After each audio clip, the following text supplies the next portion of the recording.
우리 하나님은 지혜로우신 분이십니다. 그래서 우리 하나님은 하나님을 믿는 믿음의 백성들도 지혜롭게 살기를 원하십니다. 전쟁이 하나님께 속했다라고 이야기하지만 사실은 지혜도 하나님께 속한 것입니다. 그래서 인간이 아무리 지혜로하라고 해도 하나님의 지혜가 없으면 지혜롭지 못합니다. 성경에서 말하는 지혜는 세상이 말하는 지혜와는 조금 다릅니다.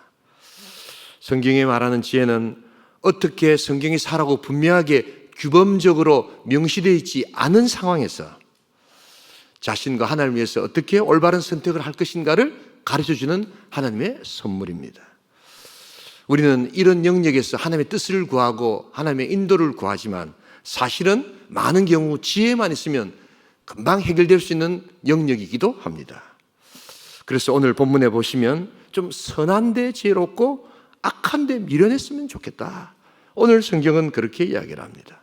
자, 그래서 오늘 우리는 지혜롭고 더 깊은 지혜를 알아가기를 소원합니다. 그럴 때 우리가 지혜에 대해서는 여러 번 들어보셨을 거니까 지혜와 유사하면서도 지혜를 더 풍성하게 지혜롭게 하는 그러한 세 종류의 또 다른 개념이 있습니다. 그래서 우리는 이것을 오늘 편의상 지혜와 새 친구라고 이렇게 명명하도록 하겠습니다. 그래서 이 친구들과 친해져야 합니다. 이 친구들과 같이 있을 때 우리는 지혜로워질 수가 있습니다. 자, 그래서 우리를 지혜롭게 만드는 첫 번째 지혜의 친구의 이름은 명철이라는 이름의 친구입니다. 우리 다 함께 욥기 28장 20절 21절을 같이 읽겠습니다. 그런즉 지혜는 어디서 오며 명철이 머무는 곳은 어디인고 모든 생물의 눈에 숨겨졌고 공중의 새에 가려졌으니. 욥기는 찾습니다. 지혜가 어디 있느냐? 그러면서 지혜와 유사한 친구의 이름까지 부릅니다. 명철은 또 어디에 속하였느냐?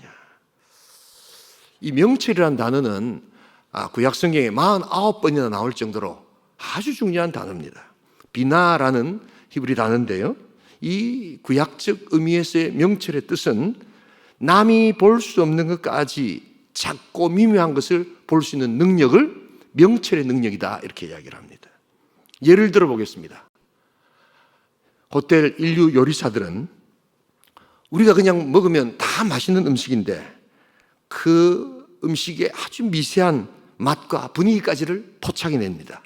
그러니까 그렇게 큰 이 호텔의 요리사가 된 것 아니겠습니까? 우리는 잘 모릅니다. 다 맛있습니다. 맛있지 않습니까, 여러분? 그래서 그분들은 음식에 관한 우리보다 명철이 뛰어나다라고 표현할 수 있다는 겁니다. 저는 축구선수 손흥민을 볼 때마다 감탄이 절로 나옵니다. 어떻게 저렇게 영국 프리미어리그에서 저렇게 축구를 잘할 수가 있는가? 골을 한 골 넣으면 그냥 기쁘고 우리 한국의 아들이라는 느낌이 막 그냥 절로 자랑스러워집니다. 그러나 그의 아버지 또한 손흥민의 아버지는 날카로운 눈으로 아들의 플레이를 봅니다. 그래서 저 때는 패스를 했어야 되는데 그냥 얼떨결에 넣은 건 아닌지, 왼쪽으로 오른쪽으로 그냥 찬 것인지, 발로 감아 찬 것인지, 우리는 그냥 한 골 들어가면 그저 기쁜데 그걸 예리하게 분석해서 나중에 기록으로 남깁니다. 적어도 그의 축구에 관한 우리보다는 그의 아버지가 훨씬 더 명철함이 있다라고 이야기할 수 있다는 것입니다. 이 명철함은 단순히 똑똑해지는 것이 아닙니다. 바로 명철은 지혜의 하나님이 우리에게 뭘 원하시는가를 깨닫고 더 잘 순종하고 그를 더 잘 섬기기 위해서 필요한 하나님의 선물이라는 것을 잊지 말아야 합니다. 명철한 사람에게 오는 복이 있습니다. 그것은 상대를 깊이 이해하고 또한 받아들이는 사랑과 공감의 능력이 커지는 것입니다. 삶을 살다 보면 삶은 단순하지 않다는 것을 알게 됩니다. 그래서 이 복잡한 삶의 현장을 그냥 간단한 이분법적인 도식으로 그는 나누지 않습니다. 착하고 나쁘고 옳고 그르고 그런 단순한 이분법 도식이 그렇게 난 인생을 해석하는데 적절치 않다는 것을 그는 알게 됩니다. 착한 행위를 하고 있는 것처럼 나타나지만 그 안에 악한 동기가 숨어 있음을 우리는 명철로 통해서 알게 됩니다. 사람들에게 선동하는 정치가를 보면서 선하다고 또한 선한 동기라고 이야기하지만 막상 나타나는 결과는 너무나도 사람들을 피폐하게 만드는 그런 모습들을 보면서 우리는 쉽게 그들의 선동에 넘어가지 않는 명철함이 있을 수 있습니다. 선에도 최선이 있고 차선이 있다는 것을 알게 됩니다. 악에도 최악이 있고 차악이 있다는 것을 깨닫게 됩니다. 그래서 한층 더 깊은 내면으로 들어가고 또한 한층 더 깊은 상황 속으로 들어가서 그 사람과 환경을 공감해 줄 때 우리의 사랑은 또한 커져만 가고 우리의 명철은 더욱더 깊어져만 가는 것입니다. 여러분, 명철해지기 위해서 가장 좋은 방법이 하나 있습니다.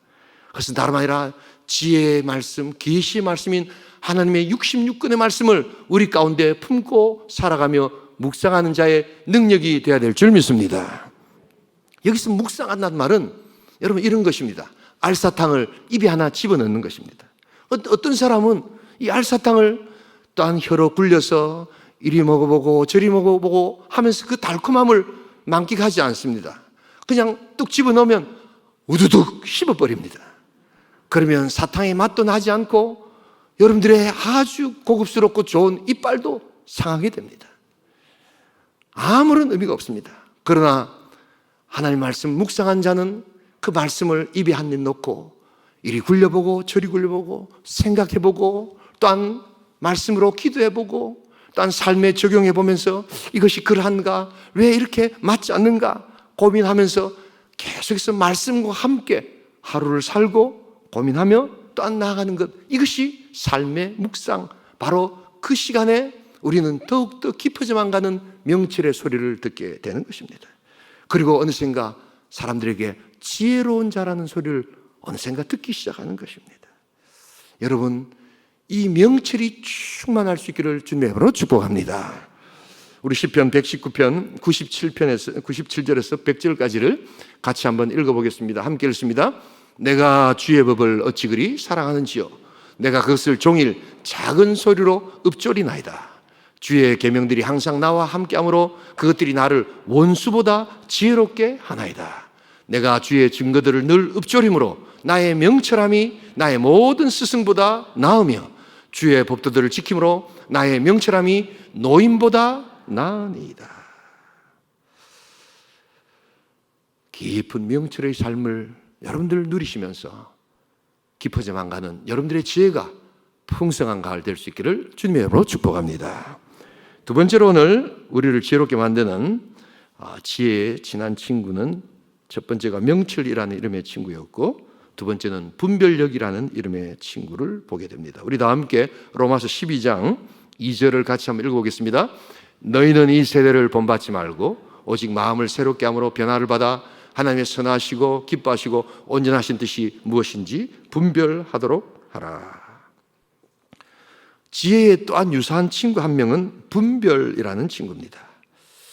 이 메짐마라는 그러한 히브리어인데요, 이 단어의 뜻은 뭐냐 하면 계획적이고 전략적으로 사는 것, 이런 뜻입니다. 우리 예수님께서도 전도자들을 향해서 비둘기같이 순결하고 뱀같이 지혜로워라 라고 말씀하십니다. 여러분, 돌이켜보면 우리 많은 성도들 중에 정말 착하고 정말 귀한 분이지만 지혜롭지 못해서 고통받는 자들이 있지 않습니까? 또한 그 지혜의 분별력이 없어서 또한 여러 가지 아픔을 겪는 사람들이 있습니다. 가야 할 방향과 비전은 분명합니다. 그런데 실제 행동하거나 또한 액션 플랜이 준비되지 않는 사람들은 여러분 정말 그 마음에 열정은 있지만 그것이 성취되지 않는 것을 보게 됩니다. 분별력이 부족하기 때문입니다. 분별력을 가진 사람은 좋은 것일지라도, 그게 굉장한 것일지라도 언제 해야 할지, 어떻게 해야 할지 하는 구체적인 액션 플랜을 꼭 준비합니다. 우리 다 함께 잠언 27장 14절을 같이 한번 읽어보겠습니다. 함께 읽습니다. 이른 아침에 큰 소리로 자기 이웃을 축복하면 도리어 저주같이 여기게 되리라. 여러분, 이른 아침에 큰 소리로 자기 이웃에 축복을 해주는데 이게 왜 문제가 되는 것입니까? 나 우리 한국에서는 그것이 가능할지 모르지만 저것이 쓰여졌던 이스라엘 땅으로 가면 완전히 판이하게 달라집니다. 이스라엘은 매우 더운 나라입니다. 그럴 때 이른 아침이 아주 조용하고 흔적이 없습니다. 그런데 어떤 사람이 일어나서 축복이라는 이름으로 큰 소리를 이야기할 때 히브리 사람들이 그것은 과장된 것, 어떠한 거짓된 아첨으로 받아들이는 문화가 있습니다. 그러다 보니까 오히려 그 사람에게 좋지 않은 결과를 나타내게 되는 것입니다. 축복하는데 그것이 좋지 않은 결과가 나타나는 것입니다. 그러기에 그들은 이른 아침에는 조용한 목소리로 샬롬 하면서 진실되게 다가갈 때 가장 분별력 있는 자로 그들은 이웃을 맞이하게 됩니다. 여러분, 과장할 필요가 없는 것입니다. 사실은 사실 그대로, 축복은 축복 그대로 낮은 목소리로 이야기해도 하나님께서 그의 목소리와 그의 축복을 통하여 샬롬의 능력이 그대로 임하게 될 줄 믿습니다. 바로 하나님께서 하시는 분별의 능력입니다. 초상집에 가서 입관 예배를 드립니다. 유족들이 고통 가운데 슬픔 가운데 있기에 하늘 소망을 이야기하고 또한 하나님의 소망을 바라보도록 같이 성도들이 예배를 드립니다. 그런데 저 뒤에서 이 전화기 소리가 울리기 시작합니다. 뭐 그냥 음도 아니고 돈을 주고 다운을 받았는지 가사가 너무 분명하게 나타납니다. 야야, 내 나이가 어때서 사랑하기 딱 좋은 나이인데. 자기도 깜짝 놀라고 모든 사람이 깜짝 놀랍니다. 막 그걸 끄려고 하는데 꺼지지도 않습니다. 교역자들이 달려가서 꺼주겠다고 달라고 하는데도 주지도 않습니다. 그 사람을 위로하기 위하여 어려운 시간을 내어서 찾아왔건만 그 장례식장 분위기를 한순간에 망치는 그러한 시간은 몇 초 걸리지 않는 바로 분별력 없는 행동에서 시작된다는 것을 알아야 합니다. 명철이 사람의 마음을 헤아려보는 통찰력, 인사이트라면 분별력은 이 행동이 어떤 결과를 가져오겠는가 하는 것을 예측하는 선견지명에 속합니다. 그래서 이것은 포사이트라고 이야기합니다. 여러분, 오늘 이 시대에 포사이트, 분별력을 가진 성도들이 절실하다는 것을 깨닫는 그러한 시간 될 수 있기를 주님의 이름으로 축복합니다. 여러분, 새 것이 다 좋은 것이 아닙니다. 많은 사람들이 옛 것은 낡은 것이요, 오래된 것이요, 성경 말씀은 오래됐기에 전혀 현대적이지 않다라는 분별력 없는 그러한 말들을 합니다. 그러나 성경만큼 현대적인 것이 없습니다. 성경을 우리가 이 현대에 가장 기쁘고 즐겁게 적용할 수 있고 이 약한 세대, 이 약한 이념들 가운데서 하나님의 능력들을 이야기할 수 있는 분별력을 주시는 말씀이라는 것을 여러분 잊지 말아야 합니다. 거짓 진리들이 난무합니다. 왜곡된 이념들과 무질서한 자유로 인하여 얼마나 지금 큰 아픔이 벌써 초래하고 있는지를 우리는 경험하고 있습니다. 여러분, 분별력을 또한 우리들 얻음으로 지혜로운 인생, 지혜로운 공동체 될 수 있기를 주님의 이름으로 축복합니다. 우리 역대상 12장 32절을 같이 한번 읽어보겠습니다. 같이 읽습니다. 이사갈 자손 중에서 시세를 알고 이스라엘이 마땅히 행할 것을 아는 우두머리가 200명이니 그들은 그 모든 형제를 통솔하는 자이며. 여러분, 오늘 이 시대는 기도원의 300용사도 필요하지만 이 시류를 알고 하나님께서 어떻게 구속 역사를 이끌어 가시는가를 깨닫는 이사갈의 200명의 분별력 있는 그러한 하나님의 백성이 필요한 시대인 줄 믿습니다.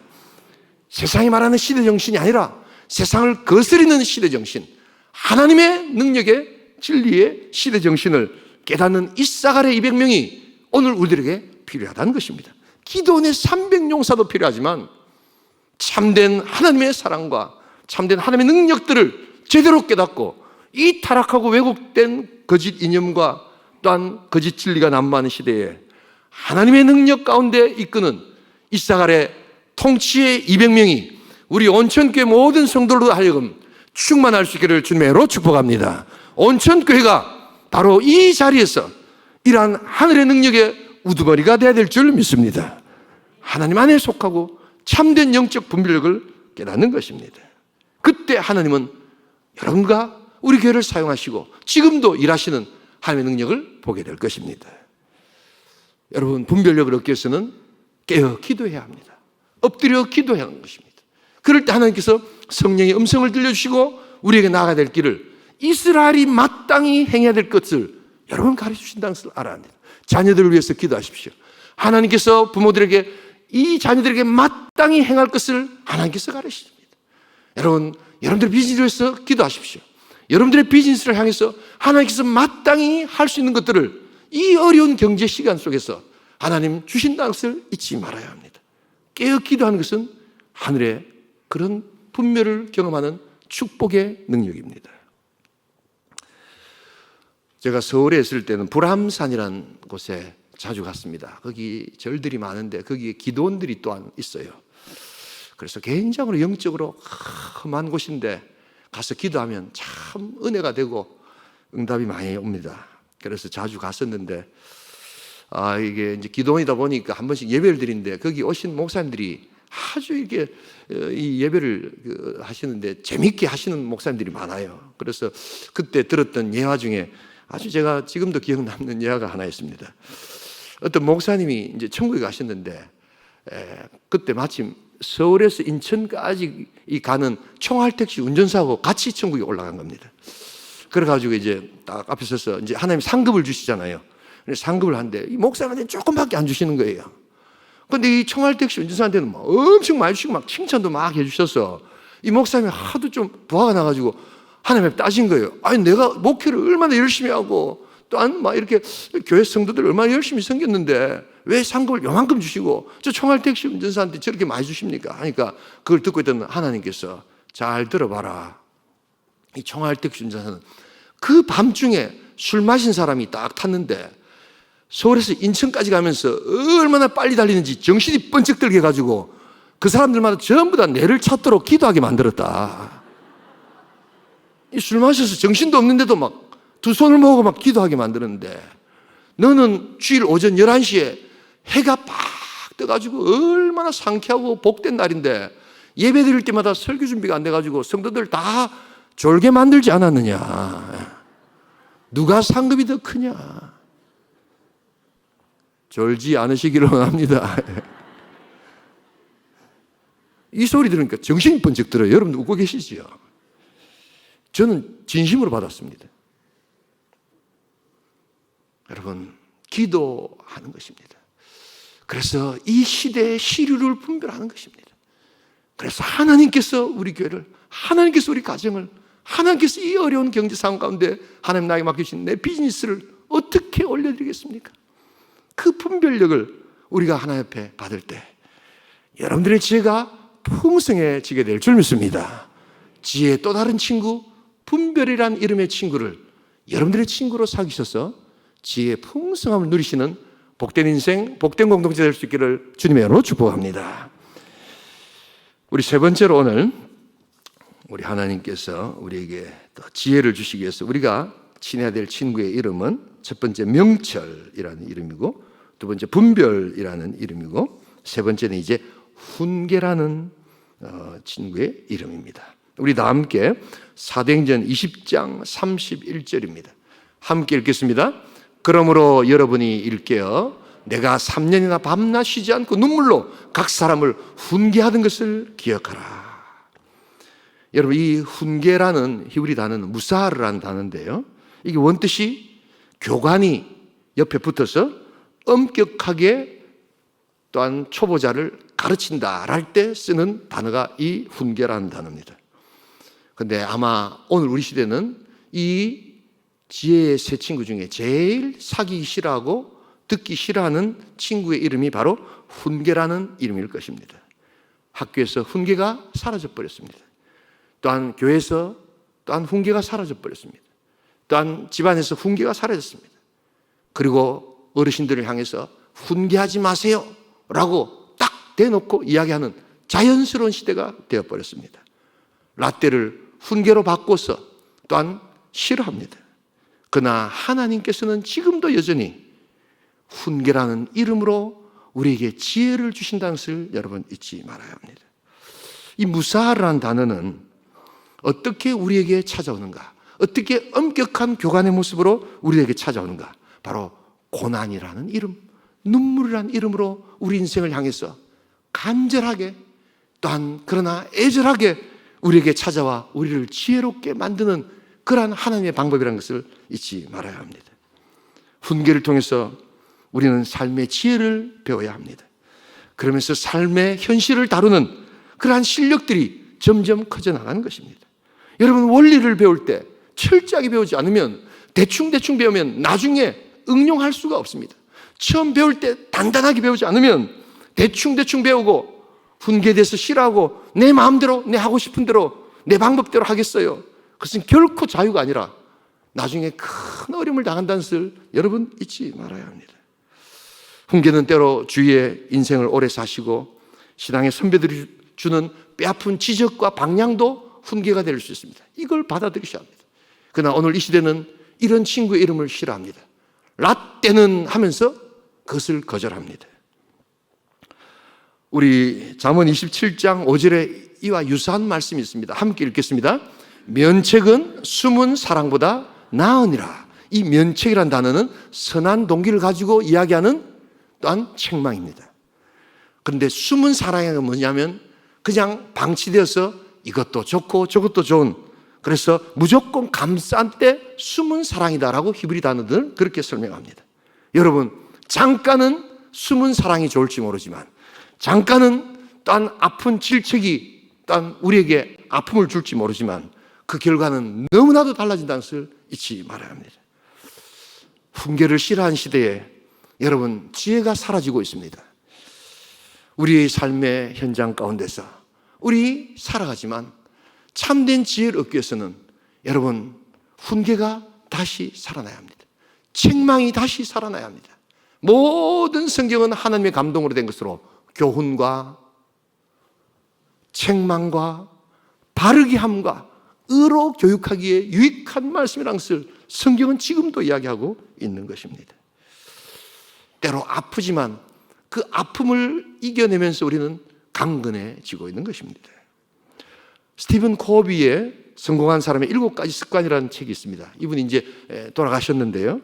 이분이 굉장히 탁월한 분이시지만 건강도 아주 좋으신 분이셨습니다. 근육질의 남자였습니다. 그분이 그 책에서 그런 이야기를 합니다. 어떻게 그렇게 근육질의 남자가 되는가? 여러분, 이 근육을 키우려면 이 고강도 트레이닝을 하는데 그 트레이닝의 핵심이 뭐냐면 기존에 있는 이 근육이 찢어지는 아픔이 있어야 된다는 겁니다.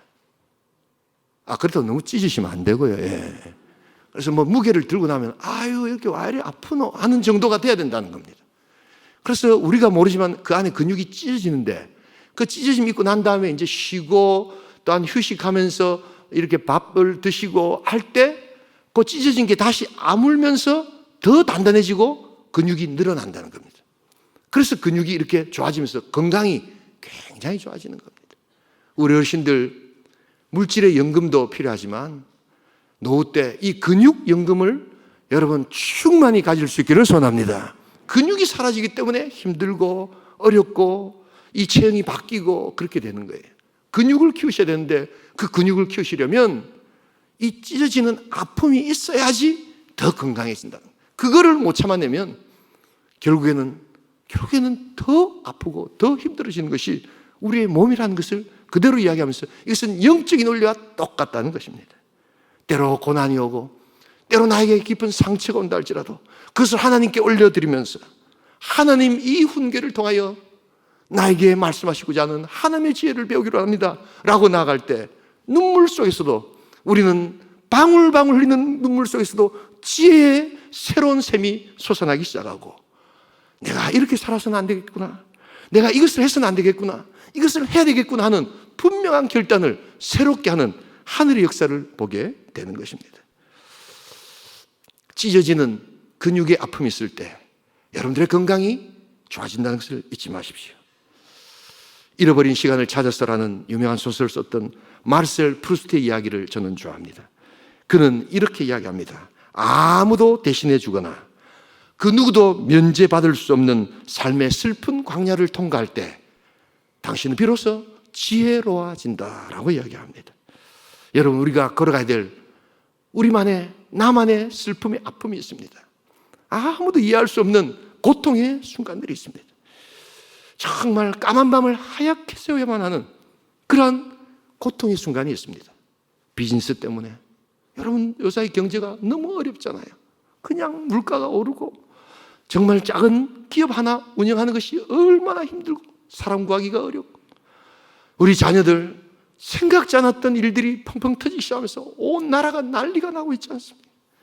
이런 고통의 순간 가운데 이것을 어떻게 보낼 것인가?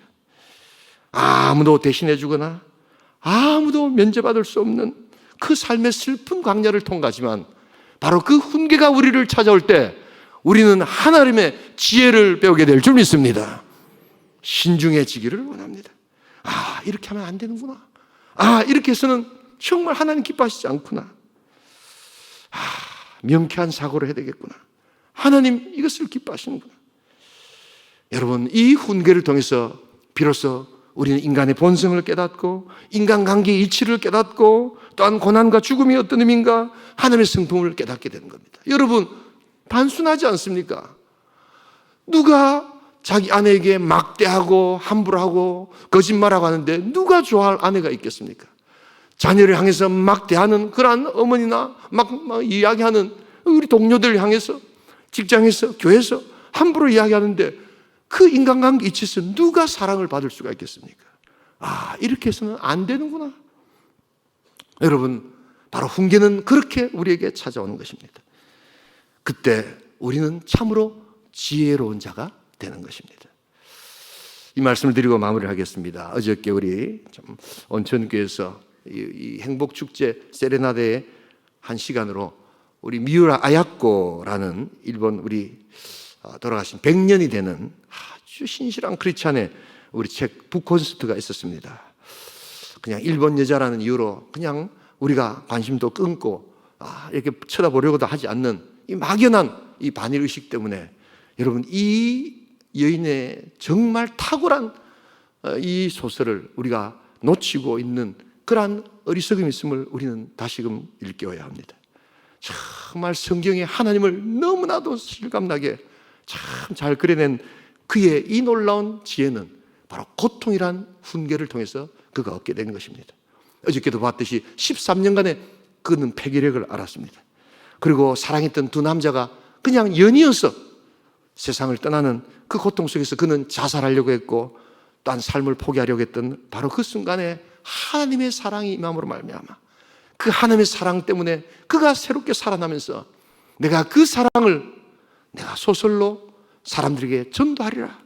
그래서 그의 처음과 끝은 전부 전도였고 오직 예수, 오직 예수님의 사랑 그것을 또한 전하고자 그는 그렇게 아름다운 필체로 우리들에게 찾아왔고 그는 우리들을 눈물 짓게 만들었고 그는 우리들로 하여금 예수 그리스도의 사랑을 깨닫게 했던 것입니다.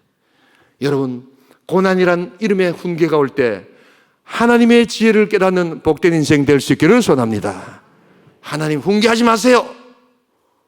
여러분, 그렇게 두 눈을 뜨고 하나님 앞에 맞대지 마시고 나를 향해서 가장 사랑하시고 찾아오셔서 우리에게 허락하신 그 섭리적 고난을 눈물 가운데 받아들일 때에도 그 속에서 감당할 수 없는 사랑을 깨닫고 내 받은 사랑 그대로 전달하기를 원합니다. 미우라 아야코의 평생 삶의 전도 목적이 바로 그것이었습니다. 나는 글로 그 사랑을 전하겠다. 그의 삶의 지혜는 깊어만 가는 것입니다. 저 홋카이도에 내리는 그 많은 눈빛과 같이 그의 명철과 그의 분별력과 그의 훈계적 사랑은 지혜 가운데 한없이 쌓여져만 가는 것입니다.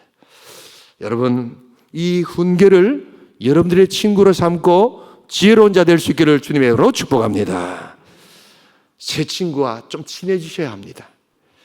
명철이란 친구와 좀 친해지십시오. 분별이란 이름과 좀 친해지십시오.